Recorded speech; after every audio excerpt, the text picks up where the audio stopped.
Good evening, Canterbury. Welcome to this NewsMakers Extra. Around 400 Kiwis are killed on our roads every year. Nearly 3,000 are seriously injured and around 13,000 incur minor injuries. The government has embarked on a major review of our driving laws, which will lead to a new road safety strategy. The draft document, as you've probably heard, is now open for public feedback.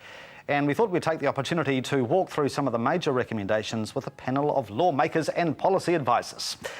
From the AA Motoring Policy Principal Advisor Jayne Gale is with us, the MP for Christchurch Central, Labour's Brendon, and National MP Aaron Glimore. Thank you very much for joining us.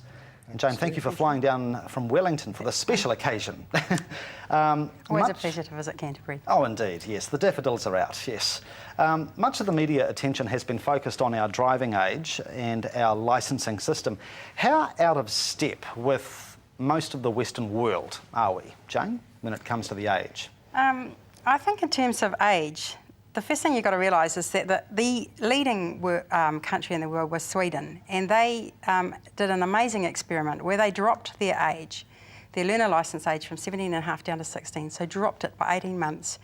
And that single step resulted in a 35% reduction in their young driver crashes. So it's slightly counterintuitive to what's being proposed here. So that this is they left their solo driving age at the same level. So you've got to understand that it's the solo driving age that's the critical age. And all learner drivers, irrespective of age, when they're supervised, they're the same level of risk. And the longer you can get them on that licence, the safer they are. So when I was sitting there and I listened to Professor Gregerson from Sweden talking about this, and I thought, why doesn't every parent in the country know this? It's criminal. I'm sitting here and I know this, and I can take my kids for 120 hours of training, but nobody else understands that they can reduce their risk of their kid dying by 35% simply by sitting in the car with them for 120 hours in the rain at night, over the mountains, all these sort of experiences. And that's a thing that raising the age won't do. You'll actually knock out the experience because you take them out of their parents' homes. By the time they get to, 17, 18, a lot of them have left. They're off to university, they're off to work. They don't have anyone that can take them for that experience time.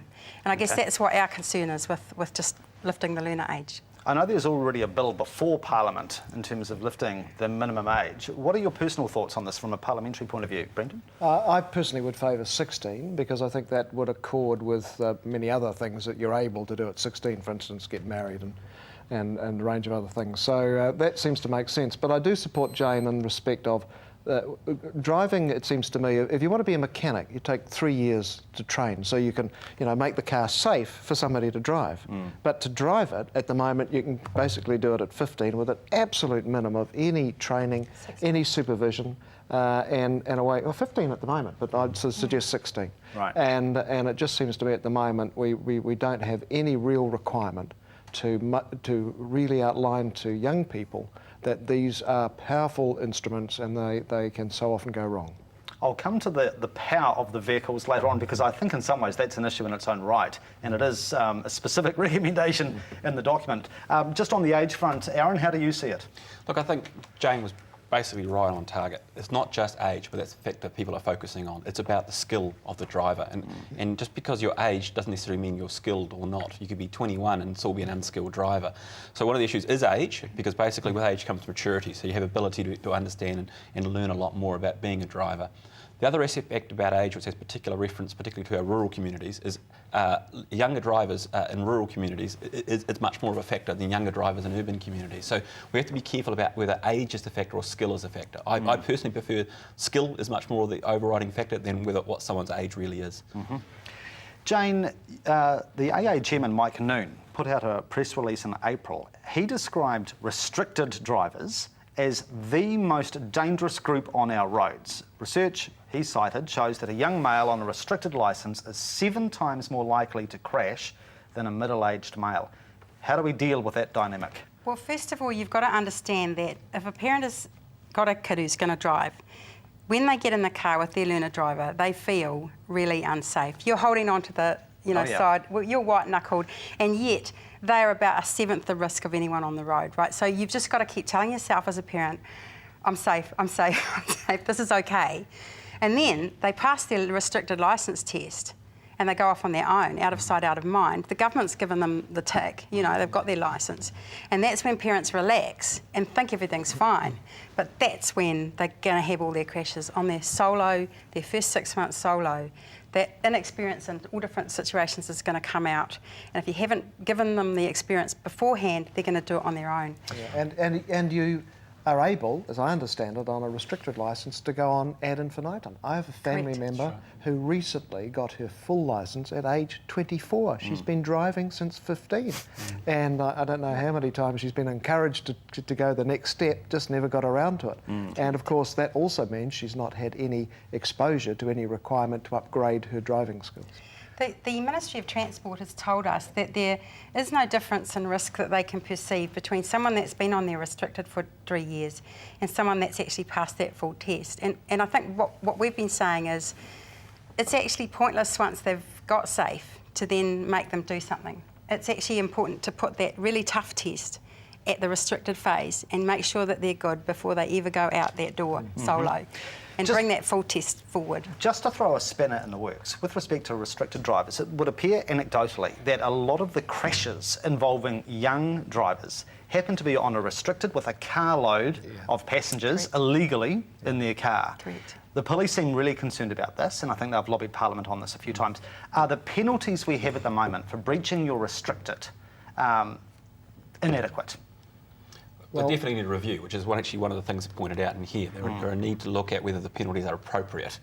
You know, whether it means that they need to be strengthened or just modified. But there's a good question about whether they are appropriate rather than whether the level itself. So there's a whole lot of issues in and around that. Some are around you know, how they're enforced, what the levels are penalties when you do catch people. Because police aren't going to catch every single restricted driver breaching their concerns. But if you raise the level of penalty, you will make people think twice. There's no doubt about that. Okay, quick comment, Brendon? The other issue that strikes me is that there's no signal to the police that the young person driving the car with a car full of young people is on a restricted licence. Do you want an R sign? Used to be the L plates used to be a requirement. You know, it might be a bit nanny state, but actually it would be a very useful signal to the police that this young person should not be driving. I agree, and the problem with the penalties at the moment is a $400 fine, which is then split between that carload of kids, and so it's not impacting the way it is designed to.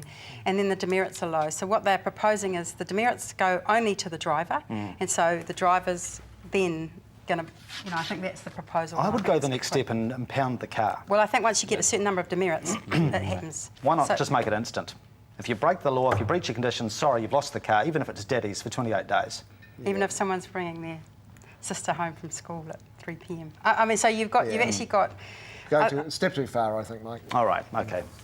I'll put the brake on that then. But I think you've got a major point, which is that a lot of these clusters of crashes, and we've been through the crash stats, it's a cluster of things: alcohol, speed, unwarranted car, unlicensed driver. And I think that if we start policing the vehicle offences and get these kids out of the cheap, unwaffed cars that no one else can drive. We've got to get a break in. Back very shortly.